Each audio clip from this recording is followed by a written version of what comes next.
Olá pessoal,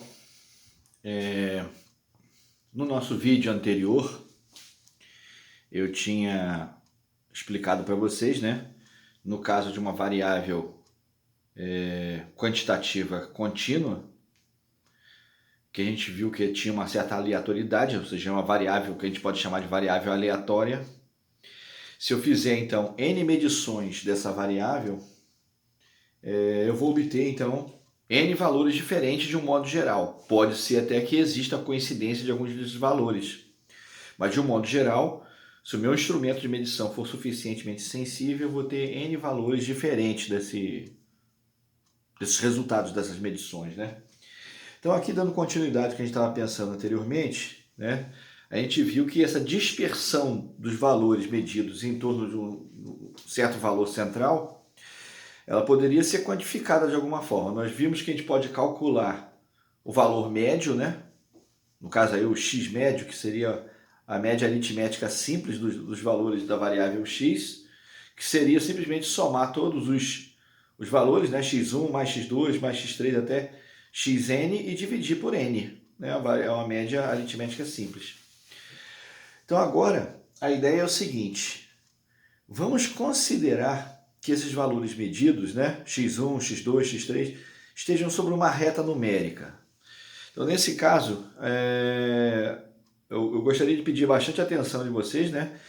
Caso alguém tenha alguma certa dúvida do que eu estou querendo fazer, o tipo de raciocínio que eu estou construindo, dá uma pausa no vídeo, né? Observe com bastante cuidado para tentar entender o que eu estou fazendo, né? Então, aqui, ó, nessa reta, eu fiz uma representação numérica, né, na reta numérica, dos valores, né, alguns desses valores que foram medidos. Então, por exemplo, aqui, ó, eu fiz uma medição da variável x, obtive x1 aqui. Fiz uma nova medição, obtive x2 aqui, ó. Outra medição, x3, outra medição, x4, x5, xi e assim por diante. Ou seja, cada vez que eu meço a variável x com o meu instrumento de medição, de um modo geral, eu vou obter um valor diferente, né?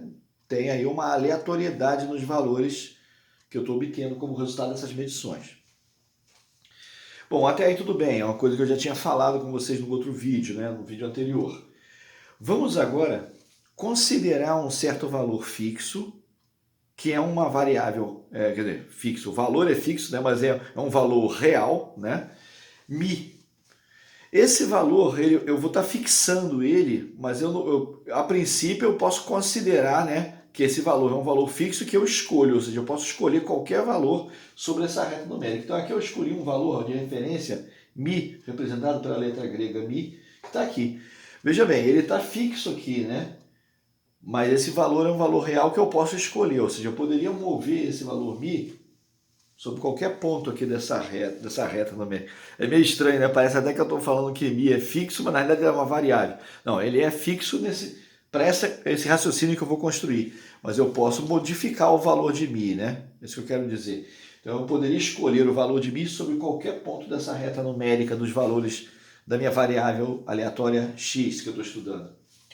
Bom, então considerando mi fixo aqui nesse ponto, eu posso calcular a diferença entre um certo valor medido, que no caso aqui eu vou considerar, por exemplo, o valor xi, né? Tem o x1, x2, x3. Vamos considerar o iésimo valor da variável x que foi medido. Está aqui, ó, o valor xi. A questão é, qual é a diferença entre esse valor medido xi e o meu valor de referência mi? Então, obviamente, eu posso calcular essa diferença, né? A diferença é essa quantidade aqui que eu representei, né? Daqui até aqui, pegar o xi menos mi. Essa quantidade, essa diferença, eu vou chamar de di, né? Tá aqui, ó. Di é igual à diferença entre a variável x na medida, o valor medido xi da variável x e o meu valor de referência mi. Esse é o meu di, essa diferença. A gente pode observar que essa quantidade di, ela pode ser positiva ou pode ser negativa, né? Vai depender se o valor xi que eu estou considerando, ele é maior ou menor do que mi. Né? Por exemplo, Aqui, ó, o meu x1, nessa reta numérica, vamos ver um exemplo, né? O meu x1, considerando que o meu x, né, a variável x cresce para lá, o meu x1 ele é maior do que μ. Então, se eu fizer x1 menos μ, vai dar um valor positivo. Mas, por exemplo, nesse mesmo esquema que eu estou desenhando aqui, o meu x2 ele é menor do que o μ. O x5 aqui, ó, é menor do que o μ. Então, se eu fizer, por exemplo, x5 menos μ, vai dar um valor negativo, né? Porque o μ ele é maior do que o x5. O μ é maior do que o x2, por exemplo. Então, quer dizer, esse valor di, essa diferença, ela pode ser um número positivo ou negativo. Bom, isso é ruim. Nós vamos ver por que é ruim na nossa análise. Eu quero observar, eu quero dar um jeito de quantificar o quão dispersos estão esses valores que eu medi em torno de um certo valor de referência, mas eu gostaria de fazer uma comparação, né, de forma que essas distâncias, esses valores que eu estou somando aqui, que eu vou fazer a conta daqui a pouco, né, fossem sempre positivos, né? Porque se o meu valor μ for central e eu tiver uma dispersão em torno do μ, se eu considerasse essa diferença, isso iria dar zero, né? Porque eu teria valores tanto abaixo de μ, muitos valores abaixo de μ, muitos valores acima de μ. Quando eu fizesse a soma total disso aí, ia tender a dar um valor muito pequeno, até tender a zero se eu tivesse um número muito grande de medições, né? Então, para evitar isso, o que eu posso fazer é o seguinte: ao invés de eu trabalhar com a minha diferença simples, né, fazer o xi menos μ, eu posso elevar ao quadrado essas diferenças, né? Elevar esse di ao quadrado, elevar essa expressão ao quadrado, e eu tomando o quadrado disso, eu vou estar considerando somente valores positivos, né? Uma vez que eu elevei tudo ao quadrado. Ou seja, ao invés de eu trabalhar com a diferença, eu vou trabalhar com uma diferença quadrática, né, entre cada valor medido e o meu valor de referência μ. Bom, vamos tentar então aqui continuar esse raciocínio, né? Deixa eu apagar aqui o quadro. Vamos tentar fazer uma continuação desse raciocínio aqui, considerando então as diferenças quadráticas, né? Ao invés de trabalhar com as diferenças simples aqui.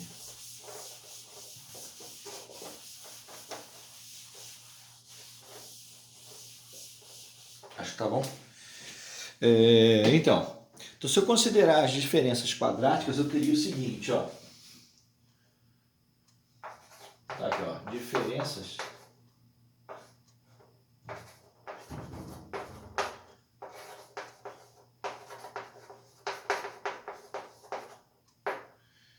quadráticas. Então aqui, nesse caso, eu teria o seguinte, ó. Meu di quadrado seria isso aqui, né?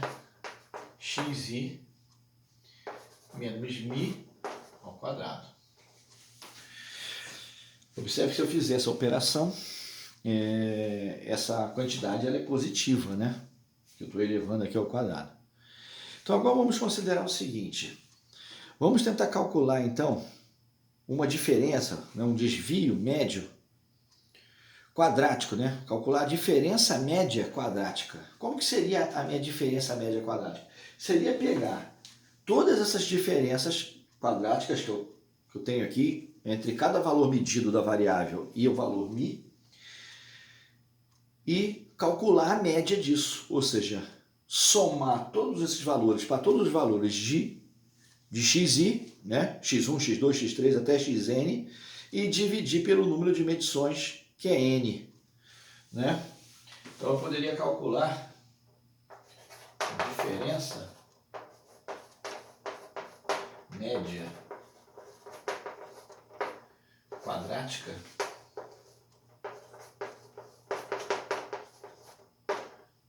que seria o seguinte, né? Eu vou chamar ela de d quadrado médio. Eu vou chamar minha diferença média quadrática de d quadrado médio. Agora eu não preciso botar o índice i, porque eu vou fazer essa soma. E eu vou definir isso como sendo 1 sobre n, ou seja, eu vou somar tudo e dividir por n, desse somatório aqui, ó, de i igual a 1 até n, da quantidade xi menos mi ao quadrado. Ou seja, eu peguei as minhas diferenças quadráticas, somei todas elas para todos os valores de i igual a 1 até n, e obtive então o meu d ao quadrado médio, né, que é a diferença média quadrática aí.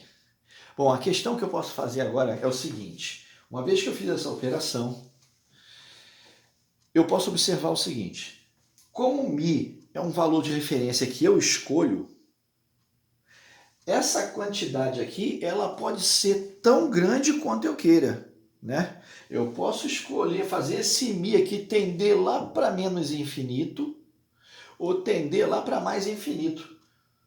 De qualquer forma, a gente está observando que essa função é uma função parabólica, né? Imagina que isso aqui é parabólico, uma concavidade voltada para cima, em função aqui de mi, se eu considerar aqui função de mi. À medida que eu faço o mi aumentar, tanto para o semi-eixo negativo dos valores de mi, quanto para o semi-eixo positivo, essa quantidade aqui cresce sem limite. Eu posso aumentar o mi quanto eu quiser e esse d ao quadrado médio vai aumentar.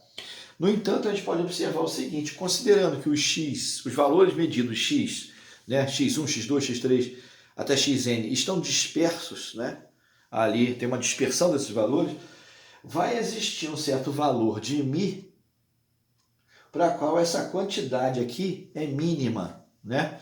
Ou seja, é uma curva parabólica que ela pode crescer indefinidamente para um lado ou para o outro, mas tem um valor aqui de mi que minimiza o d ao quadrado médio. Como que a gente pode descobrir isso? Na realidade é uma coisa bem simples, provavelmente, intuitivamente vocês já saibam até o que isso pode levar, né? Já que a gente já viu no outro vídeo passado a definição ali da média aritmética dos valores medidos dessa variável x que eu estou trabalhando aqui, hipotética, né? Então o que eu vou fazer? Para minimizar essa quantidade d ao quadrado médio, eu tenho que nada mais, nada menos do que derivar essa expressão em relação a essa variável, quer dizer, variável, esse valor, né, o valor mi, no caso agora eu vou tratar como uma certa variável, né? Se bem que eu estava trabalhando com ele fixo, eu posso mudar o valor dele, né? Eu vou derivar em relação a mi e igualar essa derivada a zero, né? E resolver a equação resultante considerando a derivada parcial aqui igual a zero. Então aqui, ó, para minimizar, né?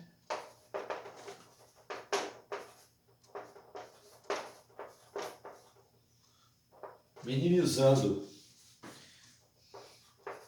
em relação a mi, nós temos o seguinte, ó. Então, minimizando em relação a mi, vou derivar aqui o seguinte, ó. Eu vou calcular essa derivada parcial em relação a mi, olha ali, derivada parcial em relação a mi dessa quantidade d ao quadrado médio. E eu vou pegar essa derivada e igualar a derivada a zero. Então a gente aprende isso lá no cálculo 2, né? Cálculo 2 a gente aprende lá que para obter o mínimo ou o máximo de uma função, nós temos que derivar essa função em relação à variável de interesse, igualar a derivada a zero. Então aqui, né, eu estou derivando em relação a esse valor mi, já que é o mi que eu posso mudar aí o valor dele para quanto eu quiser, meu valor de referência, né? Derivo em relação a mi, o d ao quadrado médio igual a zero. Aí muitos poderiam perguntar, mas peraí, mas onde a derivada primeira é zero, pode ser um ponto de mínimo ou ponto de máximo. Como é que você vai saber que esse ponto é de mínimo e não é de máximo? Olha, porque essa função aqui, claramente, ela não tem máximo, né? É óbvio que eu estou observando aqui o d ao quadrado médio em função aqui do mi, ele não tem máximo, porque eu posso escolher um mi tão grande quanto eu queira, tanto negativo quanto positivo, e isso não vai ser limitado superiormente. Mas, no entanto, a gente pode ver, né, que existe aqui é como se fosse uma parábola, né, com cavidade assim, virada para cima. Tem um valor aqui de mi que vai produzir um mínimo dessa diferença quadrática média aí. Então vamos lá, como é que a gente vai fazer essa operação? Vou fazer aqui em cima.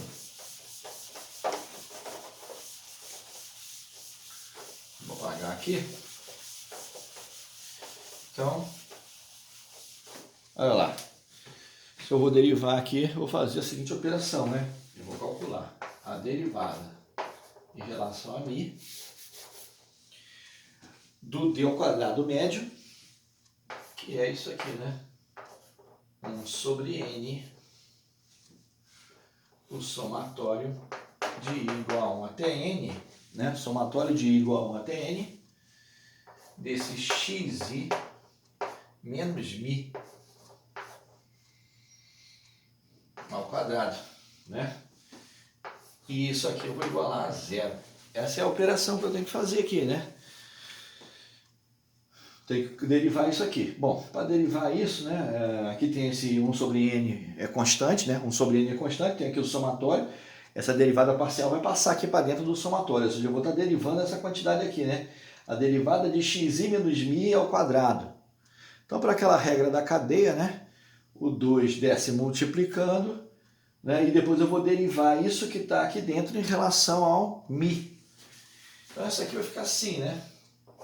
1 sobre n, somatório de i igual a 1 até n. Olha lá, o 2 desce multiplicando, então fica aqui, né? 2xi menos μ, vezes a derivada, né? A derivada aqui dessa quantidade menos μ em relação a μ, ou seja, vezes menos 1, né? Derivada de menos μ em relação a μ, menos 1, aqui. E isso tudo igual a zero. Vocês já estão vendo o que vai acontecer, né? Eu não acredito que vocês estão percebendo, né? Isso aqui vai resultar na seguinte coisa. Eu posso desmembrar isso em duas partezinhas, né? Eu posso desmembrar, como aqui tem duas parcelas, em dois somatórios separados, ficaria uma coisa assim, ó.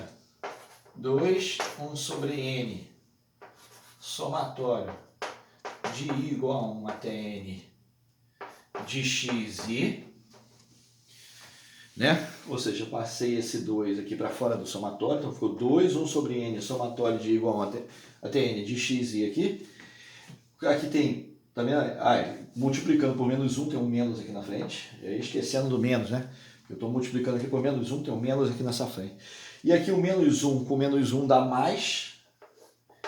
E aí aqui fica o seguinte, né? 2 vezes 1 sobre n, somatório de i igual a 1 até n de μ. Somatório de i igual a 1 até n de μ e igual a zero. Igual a zero. Então observe só, o que é essa quantidade aqui? Essa quantidade, somatório de i igual a 1 até n de μ, ora, μ é constante, né? μ é fixo, é um valor fixo, né? Que eu estou considerando agora aqui, considerando um valor fixo. Vou ficar assim, né? O μ não tem índice, né? Ele não tem índice aqui. Então eu estou somando assim, ó, de i igual a 1 até n, né? Isso aqui dá n, né? Ou seja, nμ. Então isso aqui é nμ, né? O somatório de i igual a 1 até n de μ, ou seja, é μ mais μ mais μ mais μ, n vezes, né? Ou seja, n vezes μ. E aqui já tem dividido por n, que já tinha anteriormente daqui, né? Dessa média anterior. Então, fica 2, 1 sobre n, que multiplica nμ. Então, vai cancelar o n, né? Vai cancelar o n. Então, fica assim, ó. Eu posso também pegar aqui essa equação inteira e dividir a equação toda por 2. Dividir a equação inteirinha por 2. Aqui só para assumir esse fator 2. Então, ficaria uma coisa assim, ó. Menos 1 sobre n, somatório de i igual a 1 até n de xi, né? Menos 1 sobre n, somatório de i igual a 1 até n de xi, mais nμ sobre n, ou seja, mais μ. E isso igual a zero. Olha só, pessoal, o que aconteceu. Daqui a gente tira o seguinte, né? Dessa equação, aqui, a gente tira então que o μ, né? Passando essa quantidade para cá, nada mais é do que 1 sobre n somatório de i igual a 1 até n de xi. O que é isso? O que é o somatório de i igual a 1 até n de xi dividido por n? É o valor médio de x que a gente viu na aula anterior, no vídeo anterior, né? Isso aqui nada mais é do que o x médio, pessoal. Mas agora temos uma observação importante para fazer aqui. A gente observa, a princípio aquele mi que eu considerei como uma referência era um valor qualquer, ou seja, eu poderia escolher o valor de mi que eu quisesse. A questão era, existe um valor de mi no qual aquela quantidade, né, aqueles desvios, aquelas diferenças entre xi e o próprio mi é mínima? Né? Essa diferença é mínima possível? A diferença média quadrática é mínima? Eu estou vendo que existe, ou seja, o valor de mi que faz minimizar as diferenças quadráticas médias entre cada valor medido da minha variável, né, sobre a reta numérica, né, e esse mi é justamente o x médio. Então, quando o meu mi de referência é o valor médio de x, essa quantidade, né, o d ao quadrado médio, né, a diferença quadrática média, ela é a menor possível. A gente viu que isso é uma função quadrática assim, né? Eu estaria aqui nesse vértice dessa parábola, quando o mi é igual ao x médio. Bom, daí então, a princípio esse mi, como ele poderia ser qualquer valor que eu quisesse, né? Isso não teria muito significado. Considerando agora o mi igual ao x médio, eu agora tenho um valor que é o valor mínimo possível dessa diferença. Então agora eu posso observar o seguinte, esse valor, né, esse d ao quadrado médio aqui, considerando o mi igual a x médio, ele me dá uma medida, é uma forma indireta de observar o quão grande é a dispersão entre os valores de xi, né, dos valores x1, x2, x3, em relação ao meu valor de referência central, que agora, no caso, é o valor x médio. A essa quantidade, então, é esse d ao quadrado médio, onde mi é igual ao meu x médio, a gente define isso como sendo a variância, né? Nesse caso aqui, uma variância populacional, depois nós vamos falar o que é a variância populacional, variância amostral. Então eu posso escrever da seguinte forma isso, hein? Eu posso definir essa quantidade que eu chamo de variância da variável aleatória x da seguinte forma aqui, hein? Olha, pessoal, só para lembrar, hein? Caso alguém tenha alguma dúvida ou não esteja entendendo uma parte, dá um pause no vídeo, volta de novo, né? É bom fazer essas contas num caderno, pega um caderno, um papel qualquer, uma caneta, um lápis, refaça observando o que você está fazendo, que é importante a gente poder entender esses conceitos logo assim no início, né? À medida que vai acumulando mais, né? Você já está com aquilo mais bem fixo, né, na sua mente do que você está, qual o objetivo de cada operação que a gente está fazendo, né? Então vamos lá. Então nós podemos definir, tá aqui, ó, definimos a variância. Essa variância, nesse caso aqui, é uma variância populacional, né?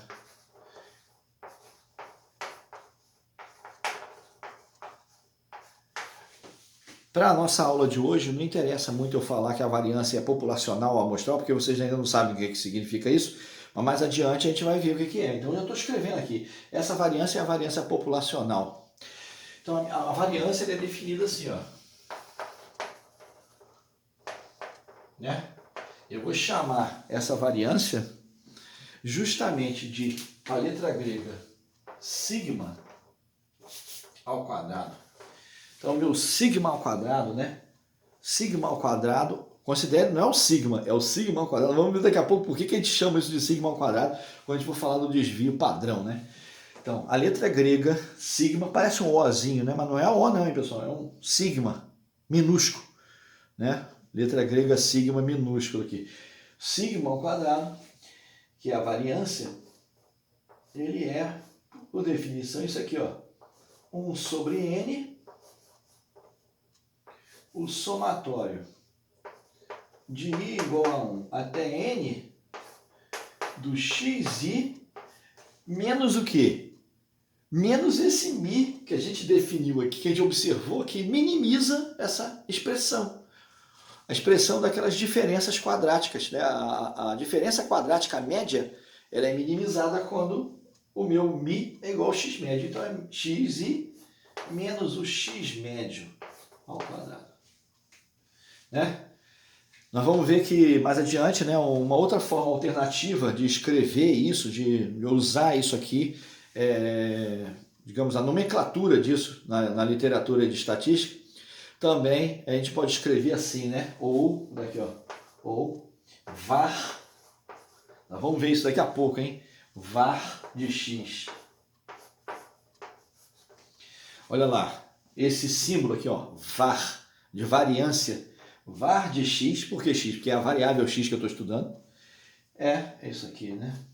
Essa quantidade aqui.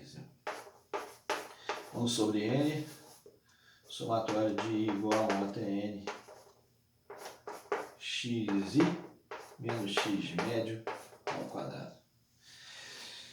Olha só, pessoal, a gente observou então, vamos tentar entender bem aqui o que a gente está fazendo. Consideramos um mi de referência. Esse mi poderia assumir qualquer valor. Derivei a expressão dos desvios, né, do desvio quadrático médio, ou a diferença quadrática média em relação a mi, igualei essa derivada a zero, resolvi a equação e vi que o valor de mi, que minimiza essa expressão dessas diferenças, é justamente o valor médio de x, né? O valor que é a média aritmética. Considerando, então, substituindo na minha equação lá inicial, da minha diferença quadrática média, o valor x médio, eu defino, então, essa quantidade que eu chamo de variância. A variância, nesse caso aqui, uma variância populacional, que eu chamo aqui da letra grega sigma ao quadrado, é justamente 1 sobre n, somatório de I igual a 1 até n, né, do xi menos x médio ao quadrado. Ou uma forma alternativa de chamar, eu chamo isso de var, né? Var de x é 1 sobre n desse somatório, né? De 1 até n de xi menos x médio, isso tudo aqui ao quadrado. Olha só, pessoal, eu sei que isso aqui é meio confuso, logo assim no início, aí agora pode até ficar um pouco confuso para quem nunca viu. Para quem já viu isso num curso de estatística básica, é relativamente simples de entender.